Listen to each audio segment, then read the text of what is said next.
estamos acá para hablar hoy un ratito sobre epigenética. Primero les quiero decir, para las que no conozcan,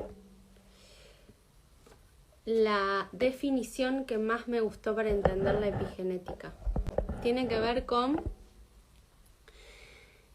entender que a los genes los recubre como un vestido de proteínas. Son proteínas en realidad. Si después quieren profundizar en la parte científica, por favor háganlo. Puedo llegar a decir una burrada desde el punto de vista genética, científica, porque les repito que no soy ni lo quiero ser. Lo que les cuento es más conceptual y vivencial y de experiencia y para que les sirva. Entonces, me gustó esta explicación. Los genes tienen una cobertura como un vestido imaginario, imaginemos, no imaginario, es real, es de proteína, pero es como un vestido de los genes. Y que puede ser más transparente, entonces deja expresar los genes, o puede ser más grueso, entonces no deja expresar los genes. Esa cobertura es la epigenética. Además tiene sentido con esto decir epigenética, lo que rodea la genética. Y encima hay por lo menos un libro, pero debe haber más, que se llama La solución de los telómeros. Es súper científico, que hace como, 8 años, vieron que yo a veces hablo de mi cuñado, que tiene una clínica de medicina reproductiva en Mar del Plata, y que cuando yo fui primero en mi búsqueda de maternidad, primero hablaba con él, le preguntaba cosas, después le dejé de preguntar porque me mareaba, y después le conté algo de lo que iba haciendo y de lo que sucedió, y un día me dijo, mira, estoy leyendo este libro, La solución de los telómeros, que habla de lo que vos hacés, porque habla de la epigenética, que tiene que ver con las condiciones medioambientales de una persona, o sea, todo lo que no viene dado en los genes y hace que se expresen o no estos genes y a su vez los modifica. Esto de la solución de los telómeros es un premio Nobel que les dieron a unas investigadoras por demostrar que ante cambios, por ejemplo en la nutrición, por ejemplo en lo emocional, por ejemplo en los pensamientos, por ejemplo en la condición física de ese cuerpo, que se hace a través de todo lo que nos rodea, de las vivencias, se modifican las patitas de los genes.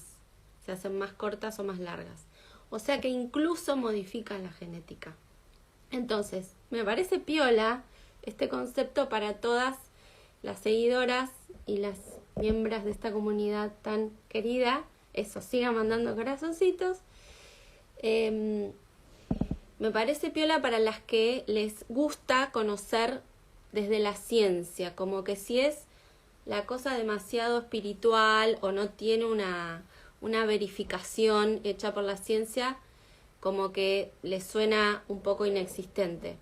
Entonces, tomen a la epigenética. Y esto nos sirve para un montón de aspectos de la vida, como les decía, no solo para la maternidad, para concebir hijos, para la salud, ¿no? Para pensar si todos los problemas que vienen de mi familia, yo sí o sí los voy a heredar, ya sea enfermedades o ya sea, condiciones en relación al dinero o a la economía, pobreza o escasez o abundancia, ¿no? Entonces, saber que por lo menos a mí me resuena mucho esto, porque cuando hay una transmisión de generación en generación, o cuando uno dice, bueno, yo, por ejemplo, me hicieron la pregunta con la endometriosis. Esta condición que es diagnosticada cada vez más, como todo, una vez que se empieza a hablar de eso, como la trombofilia, ¿vieron? Una vez que se empieza a hablar, preguntamos más, entonces nos investigan más, entonces se encuentran un porcentaje considerable de mujeres que les diagnostican endometriosis. Y se hace la pregunta, bueno, ¿es hereditario o no? Y la verdad es que yo creo que casi todo puede tener un componente genético y por lo tanto transmitido a través de los genes y recibido a través de los genes, pero en algunas personas se expresa y en otras no. Y esto es lo que encuentra la epigenética. No en todas las personas, hijas, por ejemplo, de misma madre y padre, que por ejemplo sean diabéticos, o sea, hipertensas, o tengan una condición cardíaca o la que sea, yo sí o sí la voy a tener. Ahora, si yo ya soy una persona que creo en que eso va a ocurrir sí o sí, porque si le pasó a mi mamá me va a pasar a mí, es probable que busque inconscientemente que el mundo me muestre que esa creencia es verídica. Así funciona el cerebro, y eso es la neurociencia. Entonces, mi mundo se va a configurar desde esa condición, que yo ya estoy, que mi cerebro ya está creyendo que va a ocurrir, ¿no? Entonces ahí a mí me hace sentido todo lo que aprendí en mi formación de biodescodificación, que es entender que una enfermedad o un síntoma es una solución biológica, o sea que el cuerpo individual, porque no es para todos igual, resuelve un conflicto inconscientemente. Todo esto es inconsciente, nadie piense que va a crear enfermedades con la voluntad, ¿no? O con el miedo solamente. Es complejo, pero por lo menos nos puede llegar a servir para sacar pesos, para quitar pesos de la familia, para quitarnos el peso a nosotros de pensar que sí o sí vamos a repetir algo porque es solo genético. Entonces, podemos entender que en la historia transgeneracional atrás nuestro puede haber situaciones que se hayan transmitido o de manera genética o a través de la memoria celular o de la crianza transmitida de generación en generación. Cuentos, dichos, creencias que se van transmitiendo, eso también tienen impacto en lo que me va a pasar a mí con mi salud. Y la fertilidad o la infertilidad es una condición que no necesariamente se tiene que copiar de una generación en otra. Por ejemplo, hacia atrás en mi árbol solo había infertilidad aparentemente en una tía, en la hermana de mi mamá. Y que, o casualidad para todas las que están acá, su única hija nacida, porque tuvo al menos otros 4 bebés antes que no llegaron a crecer con vida dentro de su útero, fue a los 42 años. Y esa es otra pregunta que me hicieron. ¿Cómo puede influir la edad de los padres en un bebé sano? ¿Es necesariamente malo? Y yo estuve pensando mucho en eso también. Vieron que, y hablo de mi historia porque me hace sentido para compartirla y para ver si les resuena. Ustedes, cada una tomará lo que les resuena. Algunas cosas les van a resonar y otras nada que ver. Pero por eso lo comparto. Porque son resignificaciones de las historias, de las enfermedades, de las condiciones, ¿no? Entonces, yo jamás pensé que porque a mi tía le había ocurrido eso, a mí me podía llegar a ocurrir. Pero sí pensé en el síndrome de ovario poliquístico, que parecía ser transmitido por las mujeres de mi clan, por lo menos de mi mamá hacia adelante. Y cuando encontré este concepto de la epigenética, que las condiciones ambientales que son propias de cada persona, pueden modificar la historia, entonces yo dije, yo no estoy condenada al síndrome de ovario poliquístico. Tengo una tendencia. Y en eso estoy mezclando todos los temas que hablo hoy. Cuando hablamos de las estadísticas respecto de la edad y la fertilidad, es lo mismo. Las estadísticas son tendencias, es como la genética. Bueno, hay una tendencia en mi familia a que ocurra tal cosa.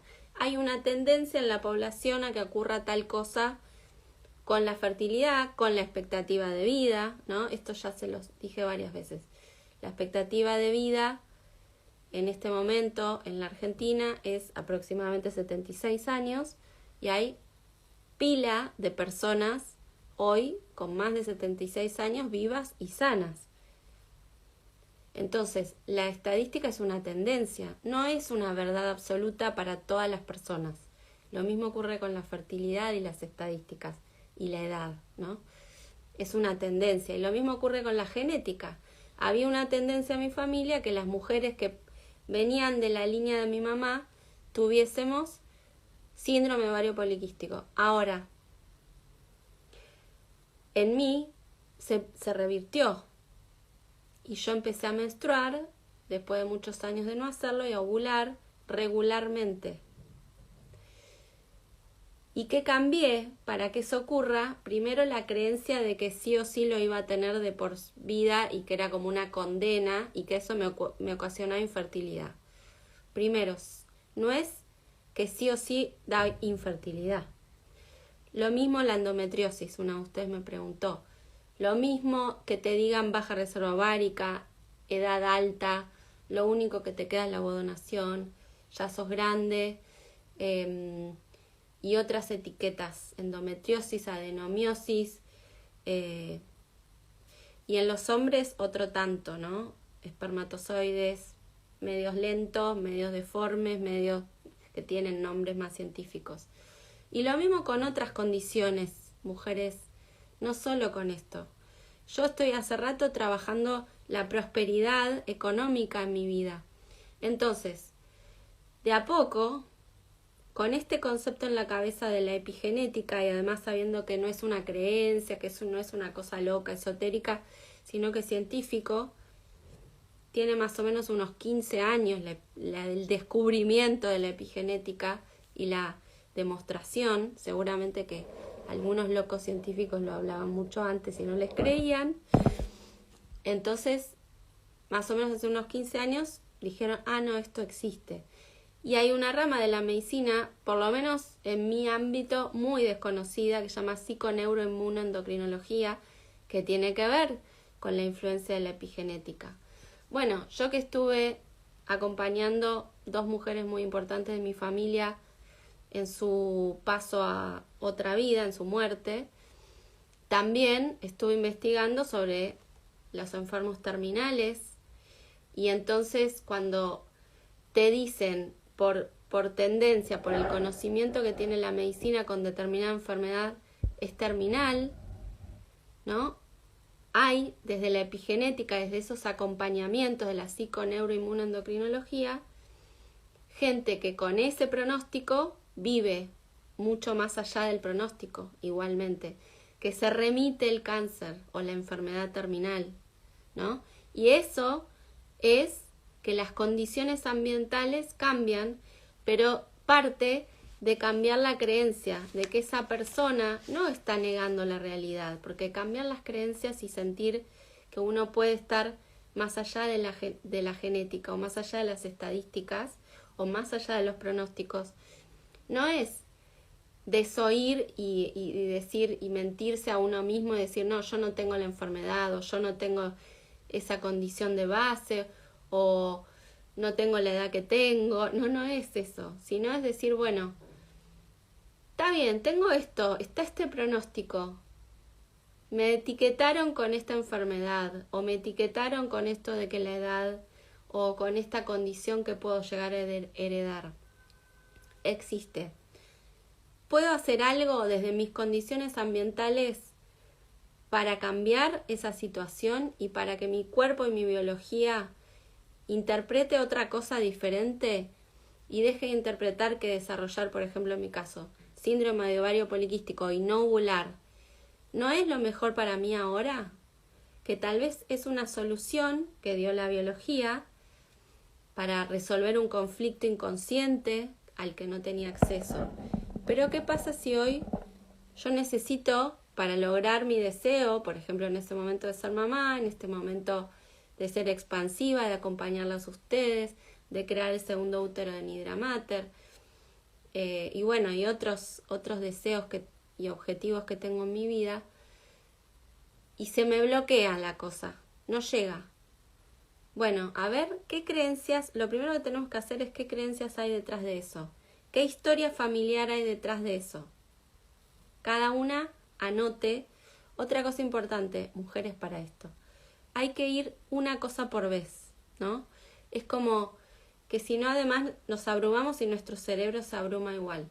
Yo quiero ganar dinero, quiero ser emprendedora, quiero ser mamá, me quiero ir de viaje, no sé, quiero encontrar pareja, un montón de cosas uno puede querer, pero todas al mismo tiempo es un montón. Entonces, hagan una lista de todos sus deseos, denle una puntuación y en la que tenga el más alto empiezo por ahí.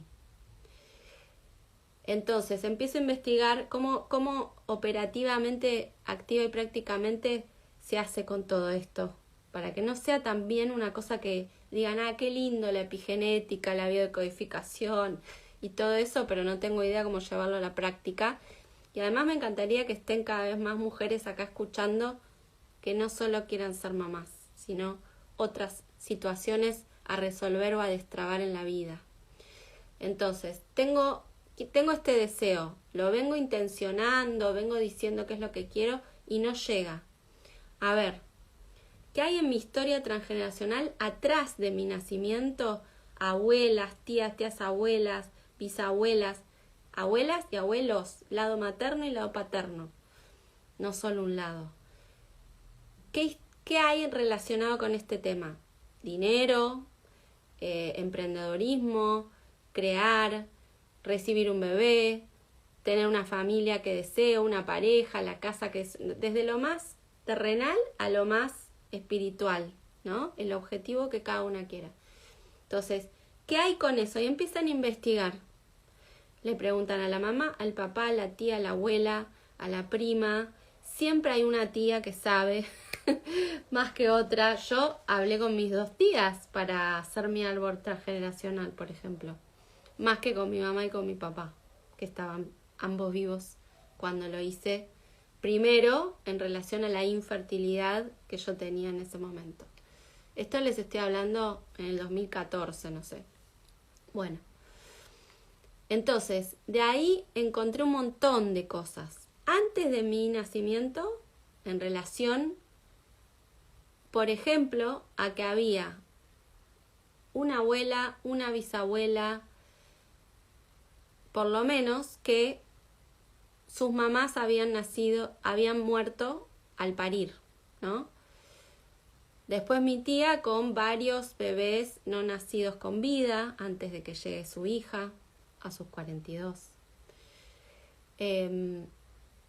Después mi abuela materna muerta cuando mi mamá me estaba gestando, en los primeros meses de gestación.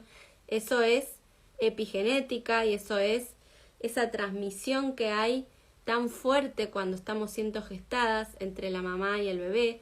Todos los que estamos acá piensen en eso también, investiguen en eso también. Todos fuimos gestadas en el útero de nuestra mamá biológica.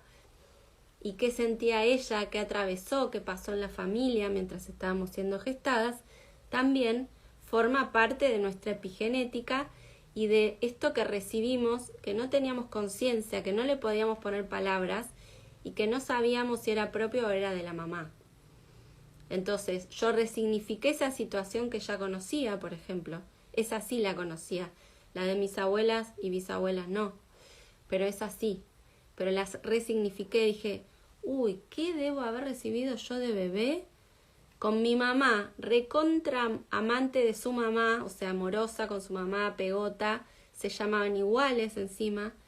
Y mi abuela materna partió, yo no la llegué a conocer. Y estaba en la panza yo de mi mamá siendo gestada cuando eso ocurría.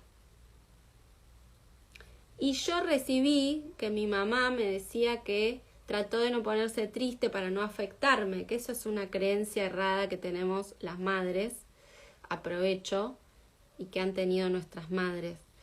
Que si se ponen tristes o enojadas o nos cuentan las cosas tristes que nos pasan, nos hace mal. Y la verdad, ahí, gracias por compartir, están varias diciendo que les sucedieron cosas así, ¿no? La verdad es que no le hace mal al niño, a la niña, al bebé, que nosotras sintamos lo que sentimos, la emoción que nos atraviesa, sentirla y decir, estoy desahuciada, estoy angustiada, estoy triste, incluso decírselo. Pero decírselo ¿de qué manera? Si tiene un hijo chiquitito y hubiera sido lindo que mi mamá se hubiera sabido y se hubiera permitido hacer esto conmigo y mi papá también. Bebé, estoy en este momento muy triste porque tu abuelita, mi mamá, se fue, la extraño. En este momento es la partida, vos estás adentro mío. Lo que te pasa no es tuyo, sino es una pérdida que yo acabo de sentir, que acaba de ocurrir. Es tu abuela, te afecta, no sé, algo así, ¿no? Comunicarlo. Ni hablar si es un hijo grandecito, ¿no? O un hijo nacido, que poder decirle estoy mal, pero no tiene que ver con vos, pasó esto, algo sencillo. Lo que no hay que hacer es decir cosas complicadas, complejas, ni transmitirle la desazón, ¿no? Pero está bueno tener la claridad de lo que está pasando, también para los bebés, los niños y los bebés en gestación. Ahora, estoy segura, todas las que están acá, que nuestras madres, nuestros abuelas, nuestros padres, o nuestras tías, abuelas, no tuvieron este conocimiento que estamos teniendo nosotras, y no tuvieron esta posibilidad de permitirse decirnos a nosotras, a sus hijos, a sus nietos, me pasa esto, no estoy bien en este momento, ya voy a estar bien, esto va a pasar, pero en este momento estoy con una tristeza y necesito llorar. No es algo que tenga que ver con algo que vos hiciste, por ejemplo, ¿no? Porque los hijos pequeñitos tienden a pensar que tienen algo que ver, a que hicieron algo mal, a que nos lo van a querer, ¿no? A confundirse, no sé qué está pasando, y entonces a tomar las herramientas que les aparezcan como para la supervivencia y para ser queridas y para pertenecer. Entonces mezclé un montón de temas, pero espero que les sirva. Lo que les quería transmitir es el concepto básico de la epigenética, el que revisen ciertas creencias sobre que las cosas sí o sí se repiten genéticamente y no hay vuelta atrás, porque sí la hay. En que si no lo hicieron hasta ahora, aunque no hagan un proceso formal de biodecodificación, investiguen en su historia hacia atrás antes de nacer, armen el árbol, eso ya es un acto simbólico, poderoso, psicomágico. Yo todavía cada tanto lo miro. Ahora estuve haciendo la presentación porque el viernes con las mujeres del programa Soy Fértil tenemos el primer encuentro de los que tiene que ver con la biodescodificación y la integración de la historia en el programa Soy Fértil en relación a la fertilidad. Y después voy a hacer un taller que lo voy a abrir porque estuve recordando mis apuntes y mis prácticas y todas las personas a las que les hice procesos individuales de biodecodificación y me dieron ganas y está buenísimo, ¿no? Porque yo aprendí en la formación que hice herramientas de constelaciones individuales, de meditaciones, de actos simbólicos, psicomágicos, cadenas neuronales, recuperación del alma. Bueno, hay un montón de cosas para hacer, no solo para entender y explicarnos cosas que hoy nos pasan, por qué puede ser que pasen, sino para mover el síntoma, para proponerle al cuerpo que esa no es la mejor solución hoy para nosotros. La solución que adoptó por crianza, porque el clan o la familia viene tomando esa resolución, porque hay algo excluido, esto viene más de las constelaciones de Bert Hellinger, lo excluido en el sistema familiar busca salir, entonces por eso se repite. Con lo cual, para esta toma de conciencia de si esté vivo, espero que les haya servido. Espero que las mujeres que están acá del programa Soy Fértil tengan ahora una idea de lo que vamos a empezar a ver el viernes. Que si tienen ganas en el taller del útero me olvidé del taller del útero, que tenía que decir que este sábado voy a hacer la parte en vivo y que eso tiene que ver con la epigenética de todo lo que puede pasar en nuestro útero y habernos pasado en el útero materno, gestaciones propias o de la mamá o de la abuela, pérdidas gestacionales, heridas simbólicas en relación a abusos, heridas en relación a intervenciones, a nacimientos a través de cesárea, por ejemplo. Yo a veces sigo haciendo trabajos en mi útero porque tiene esa herida física, y además para mí fue una herida a mi ego que tuviera que nacer mi hijo por cesárea. Yo también nací a través de una cesárea porque a mi mamá le ligaron las trompas en mi nacimiento. Eso también lo resignifiqué. ¿Qué me habrá quedado a mí? Que al nacer a mi mamá le hicieron un picadillo de trompas, porque me lo dijo muchas veces, que el médico que se lo hizo, estoy hablando hace 46 años, violencia obstétrica si las hay, pero en ese momento a nadie se le ocurría pensar en eso, ni pensar mal del médico. El médico era como, diga lo que quiera, no importa. Pero mi mamá se quedó súper sufriendo. A mí me despegaron de ella porque tenían que hacerle la operación. Mi nacimiento fue la única hija por cesárea. Había tenido 4 partos vaginales. Y para ella fue muy traumático. Entonces para mí seguro que también.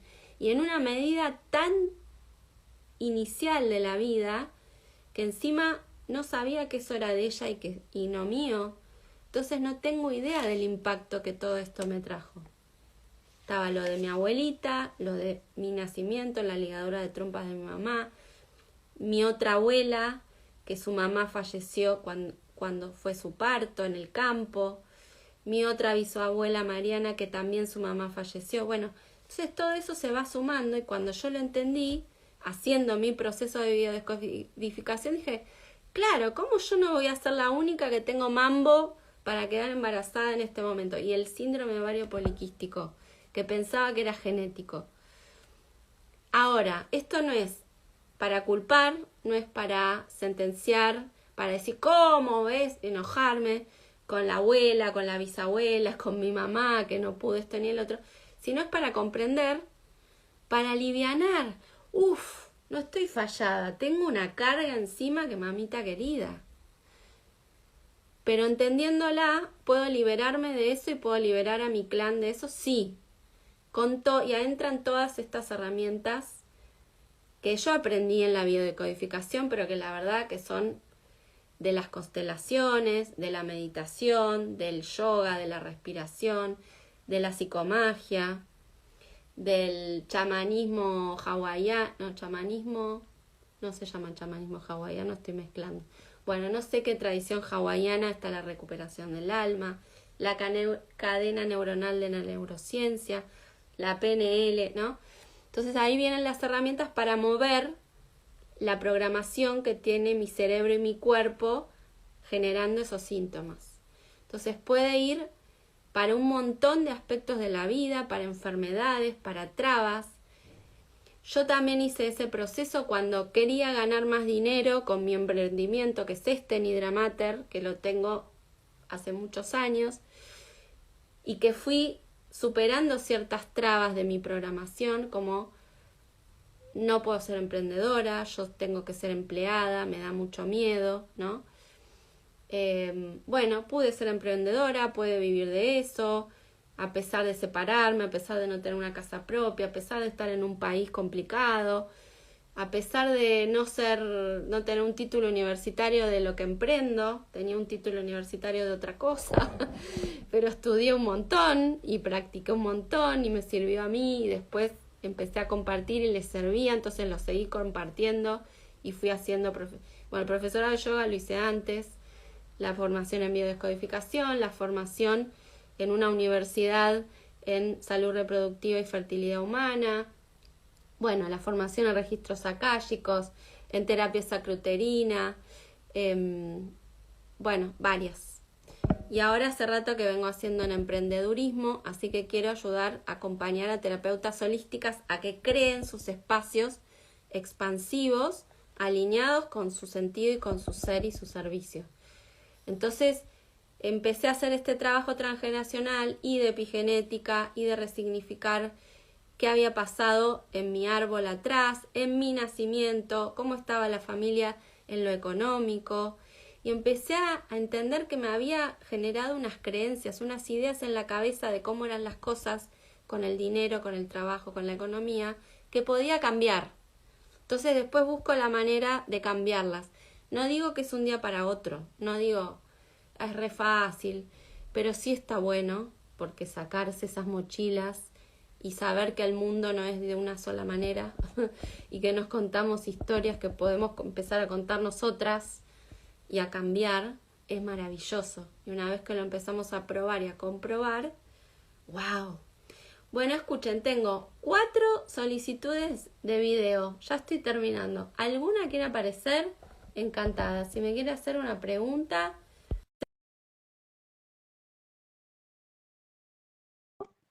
A ver, ¿qué otra pregunta? Bueno, la única que no respondí de las que me dejaron es SOP post pastillas es la mayor causa de SOP. O sea, dejas las pastillas anticonceptivas y te genera ausencia de ovulación. Por una razón súper lógica. Cuando tomamos anticonceptivos, bloqueamos la ovulación. No son anticonceptivos en principio, son inhibidores de la ovulación. Entonces, si desactivamos un mecanismo en el que interviene parte del cerebro y los ovarios, y le dijimos al cuerpo no hagas esto, y ahora de repente queremos que lo haga, le puede llevar un tiempo recuperarse. Así que sí. Endometriosis, hablé. El bebé, a pesar de la edad de los padres, puede ser sano. Esa pregunta me encanta porque encierra ya una creencia, a pesar de la gran edad de los padres. Y si yo te dijera, a pesar de la edad joven de los padres, puede ser un bebé sano. O sea, esto les quería decir. En la historia de mi línea en la familia somos 5 hermanos y hermanas, 3 mujeres y 2 varones. 3 son baby boomers, nacieron en los early 60s. Mi hermana Laura, que desde el año pasado su cuerpo se fue. Mi hermano Pablo y mi hermano Esteban. Mis padres tenían 20 cortos. Después mi hermana a los 30, ¿sí? De mi mamá, 30 y algo, y yo a los casi 40. Ella, mi hermana y yo somos generación X, ¿no? Pero igual somos muy diferentes. Hay 7 años de diferencia conmigo, 15 con la mayor. Mis padres tuvieron hijos y mi mamá a los 20, a los 30 y a los 40. Yo estoy feliz de haber sido la hija de los 40. No soy enferma por eso.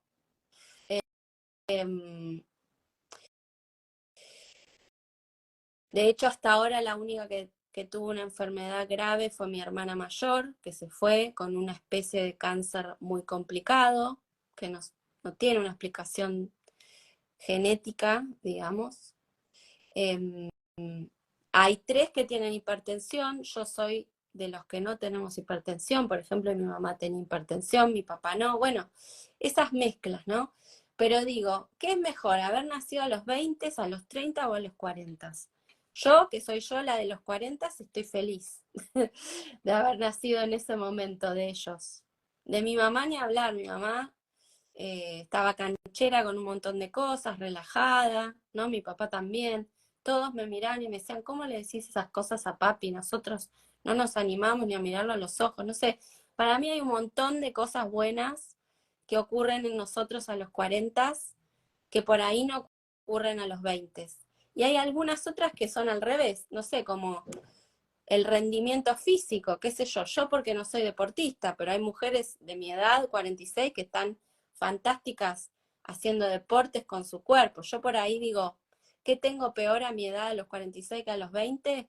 Lo único que puedo decir es la carne floja.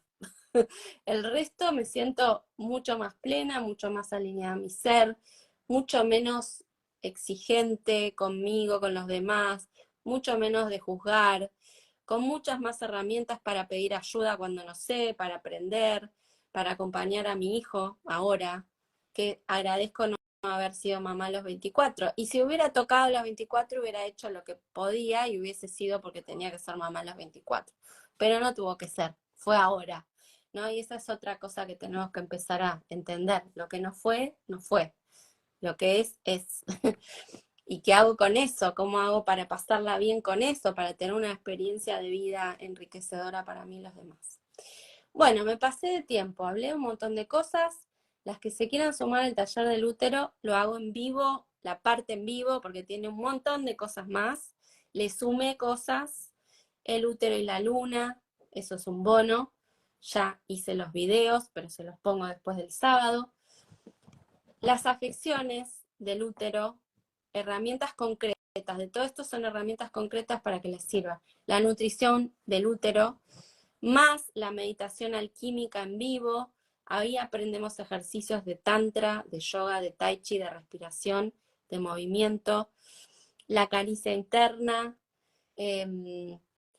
vienen memorias, ¿no? Porque entramos como en un trance, yo las guío, eso durante 2 horas. Después las que quieren compartes, antes vemos información, tienen información sobre cómo es el útero, cómo se ve, dónde está, qué hace, para qué sirve, todo eso lo hablamos y tienen material. Y hago el vivo el próximo sábado de la mañana, que muchas personas no los hacen las veces anteriores, no los hicieron, porque los hago a la nochecita. Esto es sábado a la mañana. Así que si no se sumaron, quedan 3, 4 días para sumarse hasta el 6. Las espero. Gracias por escucharme y espero que esto les sirva.